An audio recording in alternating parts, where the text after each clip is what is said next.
morning students. Today's topic is judiciary. This is the last topic of this chapter. Chapter था हमारा central government. उसके अंदर हमने parliament में Lok Sabha, Rajya Sabha, prime minister, president, council of minister ये complete कर लिए हैं. ये हमारा लास्ट टॉपिक है इस चैप्टर का, जुडिशरी. जुडिशरी आपको मालूम है न्यायालय को कहते हैं. न्यायपालिका जो होती है उसे हम जुडिशरी कहते हैं.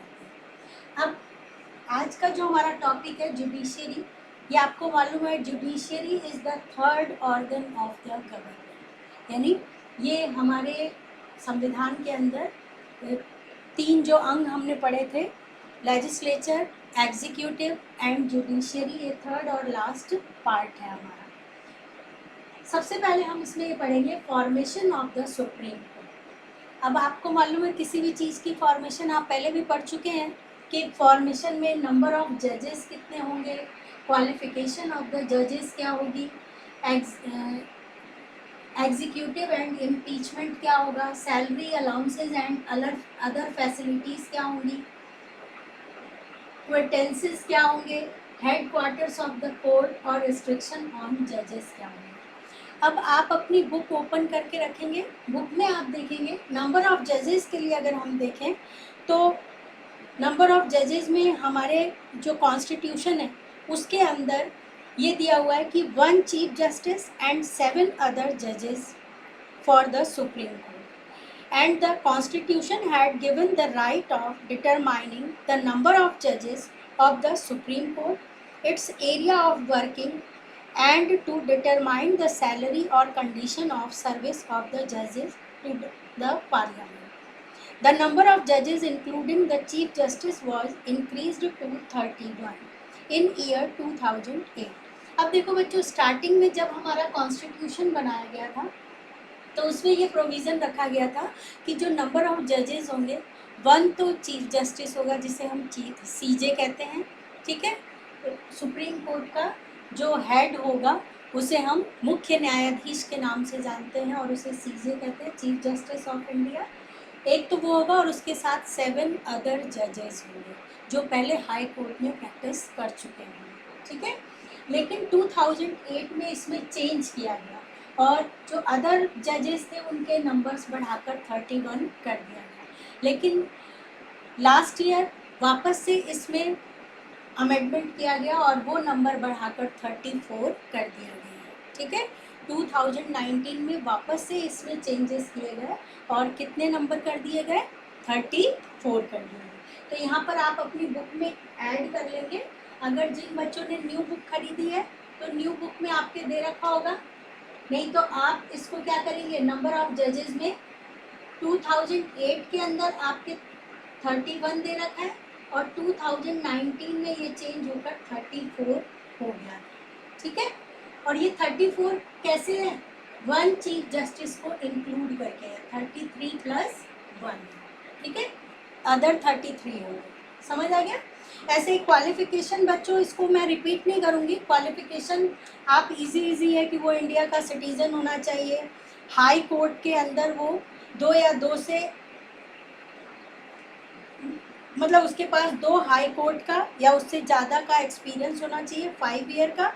एडवोकेट की पोस्ट पे रह चुका होना चाहिए वो हाई कोर्ट के अंदर, और कंटिन्यूसली 10 ईयर वर्क किया हुआ होना चाहिए.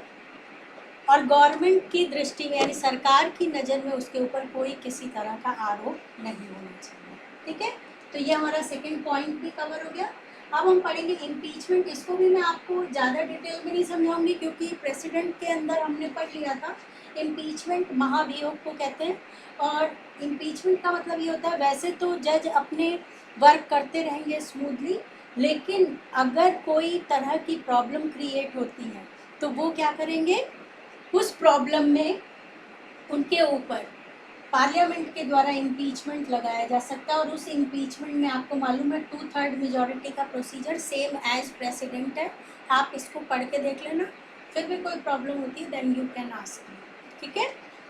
फिर है कि जो जज होगा सुप्रीम कोर्ट का, नॉर्मली वो 65 ईयर एज का, इसमें टाइम पीरियड नहीं है बेटा, एज लिमिट है इसके अंदर. इसमें 65 ईयर तक का होने पर वो इतने साल तक 65 ईयर ओल्ड का होने पर रिटायरमेंट होगा। लेकिन अगर वो चाहे तो पहले भी VRS ले सकता है, वॉलेंट्री रिटायरमेंट ले सकता है वो, यानी पहले भी वो चाहे तो अपना रेजिग्नेशन दे सकता है। फिर सैलरी और अलाउंसेज है, जो सुप्रीम कोर्ट का जज होगा, चीफ जज, उसे 1 लाख पर मंथ मिलेंगे और अदर जजेस जो हैं 33 उनको 90,000 मिलेंगे। और इसके अलावा ग्रेचुइटी वगैरह मिलती है और अलाउंसेज आप पहले ही पढ़ चुके हैं कि वो हाउस वगैरह जो मिलते हैं, गाड़ी का पैसा मिलता है, ये सबको हम अलाउंसेस कहते हैं। फिर है क्विटेंसेस। क्विटेंसेस के अंदर क्या है कि द जजेस have been provided freedom from criticism regarding their working and decision.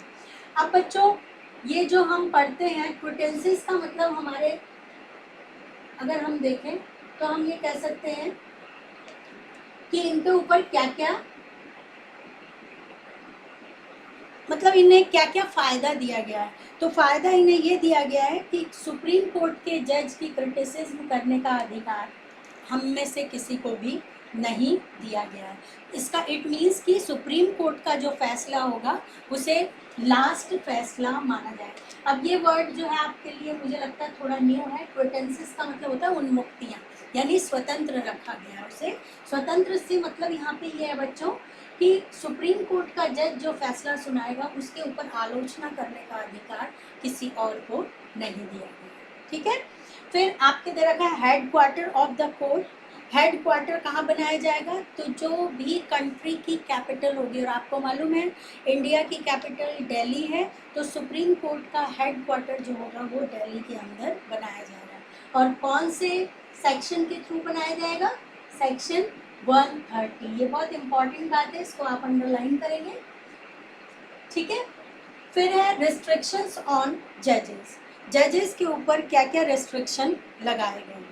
तो आपको मालूम है कॉन्स्टिट्यूशन के अकॉर्डिंग सुप्रीम कोर्ट का जो जज है उसके ऊपर ये रिस्ट्रिक्शन लगाया गया है कि जो भी आदमी CJ होगा, यानी सुप्रीम कोर्ट का चीफ जस्टिस होगा, वो कोई और जगह या किसी और कोर्ट में वो प्रैक्टिस नहीं कर पाएगा। ठीक है, इतने में कोई प्रॉब्लम नहीं है। फिर अब हम पढ़ेंगे jurisdiction power and function of the supreme court. बच्चों अब आपको जुरिडिक्शन वर्ड जो है वो नया सुनने को मिला है। पावर एंड फंक्शन आपने पहले पढ़ रखा। पावर का मतलब होता है शक्तियाँ, फंक्शन का मतलब होता है कार्य, और जुरिडिक्शन का मतलब होता है क्षेत्राधिकार, यानी कहाँ तक हम जा सकते हैं। यानी जो न्यायाधीश होते हैं, जज होते हैं, वो कौन कौन से क्षेत्र में इंटरफेयर कर सकते हैं उसके बारे में पढ़ेंगे। इट मीन्स कि पावर, फंक्शन और जुरिडिक्शन एक ही बात है। जैसे अपने घर को हमने बनाया है 200 गज में, इसका मतलब हमारे घर का जुरिडिक्शन कितना है, 200 गज है, उसमें हम कुछ भी कर सकते हैं। यानी कुछ भी करने की पावर हमारी कितने गज में, 200 गज में। इसका मतलब हमारा क्षेत्राधिकार, हमारी शक्ति और हमारे कार्य सेम ही है। ठीक है। फर्स्ट आपके इसमें दे रखा है ओरिजिनल जुरिडिक्शन। ओरिजिनल जुरिडिक्शन का मतलब होता है प्रारंभिक क्षेत्राधिकार। सुप्रीम कोर्ट के पास कौन कौन सा क्षेत्राधिकार है, तो इसको 2 कैटेगरी में बांटा गया है। ठीक है, जो ओरिजिनल जुरिडिक्शन है बच्चों, इसको 2 कैटेगरी के अंदर बांटा गया है। पहला है ओरिजिनल सिंगल जुरिडिक्शन। ठीक है, ओरिजिनल सिंगल जुरिडिक्शन।